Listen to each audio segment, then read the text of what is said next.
নমস্কার বন্ধুরা, মৌটুকস কিচেন চ্যানেলটিতে আপনাদের সকলকে স্বাগত জানাই। আশা করি সকলে ভালো আছেন, সুস্থ আছেন। আর এই গরমে আমি তো খুব একটা ভালো নেই যদিও, তো সেই কারণে আমি আপনাদের জন্য আজকে নিয়ে চলে এসেছি দারুণ একটা রেসিপি।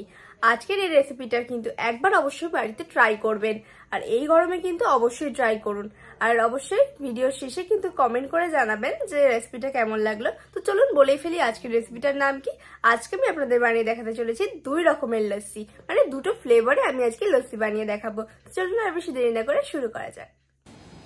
তো এই রেসিপিটি বানানোর জন্য আমি প্রথমে এই বাড়ির ছাদে চলে এসেছি। ছাদ থেকে আমি আজকে প্রথম সরঞ্জামটা সংগ্রহ করব। তো এখানে আমি দেখতেই পাচ্ছি পুদিনা গাছ থেকে পুদিনা পাতা তুলে নিলাম। তো এরপরে নিয়ে নিচ্ছি একটা এরকম হাঁড়ি, আর এর ভেতরে আমি দিয়ে দিচ্ছি টক দই। এটা কিন্তু জল ছাড়ানো টক দই নয়। তো আমি এখানে 1 কাপ প্লাস হাফ কাপ নিয়ে নিয়েছি টক দই, আর নিয়ে নিয়েছি এখানে দেখতেই পাচ্ছ চিনি।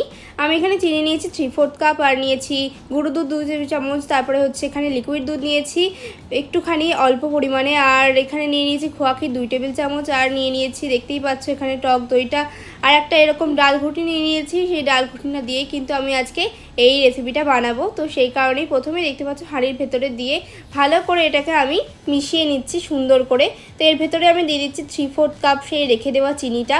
তো ভালো করে এবারে মিশিয়ে দিচ্ছি। তো অবশ্যই কিন্তু যে কটা উপকরণ আমি আজকে ব্যবহার করছি সব কটাই আপনাকে ব্যবহার করতে হবে। আর অবশ্যই কিন্তু এখন আমি দিয়ে নিচ্ছি যে দুধটা আমি নিয়ে নিয়েছিলাম, এখানে আমি মোটামুটি ওই 1 টেবিল চামচ পরিমাণে দুধ নিয়েছি, তার ভিতরে কেশর ভিজিয়ে রেখে দিলাম। আর দুধটা একটু উষ্ণ গরম দুধ নিতে হবে। এখানে আমি নিয়ে নিয়েছি যে টক দইটা, সেটা ভালো করে ফেটানো হচ্ছে দেখতেই পাচ্ছ। তোমরা চাইলে মিক্সির জারেও কিন্তু এই কাজটা করতেই পারো, তবে এভাবে করলে বেশি ভালো হয়। তো আমি এভাবে করে ভালো করে নিচ্ছি। তো দেখতেই পাচ্ছ আমি এভাবে করছি, তার আরেকটা কারণ হচ্ছে তোমরা যাতে সবাই করতে পারো। তো আমি এখানে 2 টেবিল চামচ পরিমাণে দেখতেই পাচ্ছ যে খোয়া ক্ষীরটা গুঁড়ো করে নিয়েছিলাম, তো সেটা দিয়ে দিয়েছি। আর নিয়ে নিয়েছি এখানে এই যে দেখতেই পাচ্ছ বরফ, তো বরফটাও আমি এর ভেতরে অ্যাড করে দিলাম।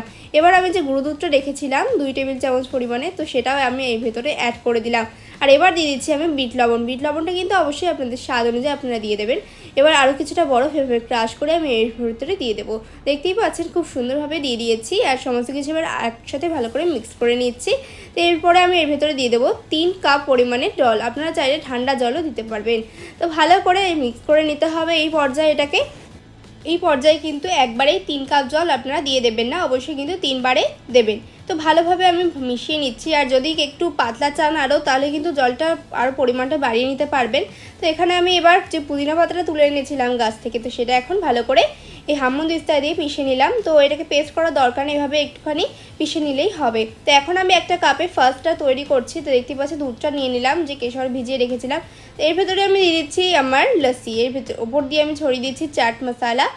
এটা দিলে টেস্টটা বেশি ভালো হয় আর দেখতেও সুন্দর হয়। এরপর দিয়ে দিলাম আমি কেশর।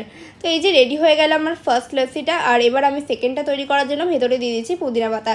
তো পুদিনা পাতা দেওয়ার পর ভালোভাবে এর ভেতরে লস্যিটাও ঢেলে দিলাম। দেখতেই পাচ্ছেন খুব সুন্দরভাবে কিন্তু এটা রেডিও হয়ে গিয়েছে। এখন এরপরে এইভাবে আমি একটু পুদিনা পাতা দিয়ে সার্ভ করে দিয়েছি। তো রেডি হয়ে গেছে খুব সুন্দর আমাদের 2 রকমের লস্যি। তো আপনারা অবশ্যই কমেন্ট করে জানাবেন কোনটা আপনাদের বেশি ভালো লেগেছে। আর অবশ্যই কিন্তু দুটোই ভীষণই রিফ্রেশিং। তো এই গরমে কিন্তু অবশ্যই একবার ট্রাই করুন বাড়িতে, সকলকে খাওয়ান, অবশ্যই সকলের ভালো লাগবে। আমার আজকের রেসিপিটি আপনাদের কাছে ভালো লেগেছে, যদি ভালো লেগে থাকে তাহলে অবশ্যই কিন্তু চ্যানেলটা সাবস্ক্রাইব করে দেবেন এবং পাশে থাকা বেল বাটনটা অবশ্যই প্রেস করে দেবেন। আর যদি একটু ভালো লেগে থাকে ভিডিওটা অবশ্যই কিন্তু ফ্রেন্ডস আর ফ্যামিলির সাথে শেয়ার করতে একদমই ভুলবেন না। আর অবশ্যই কমেন্ট করে জানান আজকের রেসিপিটা কেমন লাগলো। আর অবশ্যই কিন্তু বাড়িতে একবার ট্রাই করুন আজকের এই রেসিপিটা। এই গরমে কিন্তু অবশ্যই একবার ট্রাই করবেন। তো আজকে আমি এখানেই বিদায় নিচ্ছি, দেখা হচ্ছে নতুন কোনো রেসিপি নিয়ে। তো ততক্ষণের জন্য সকলে ভালো থাকুন।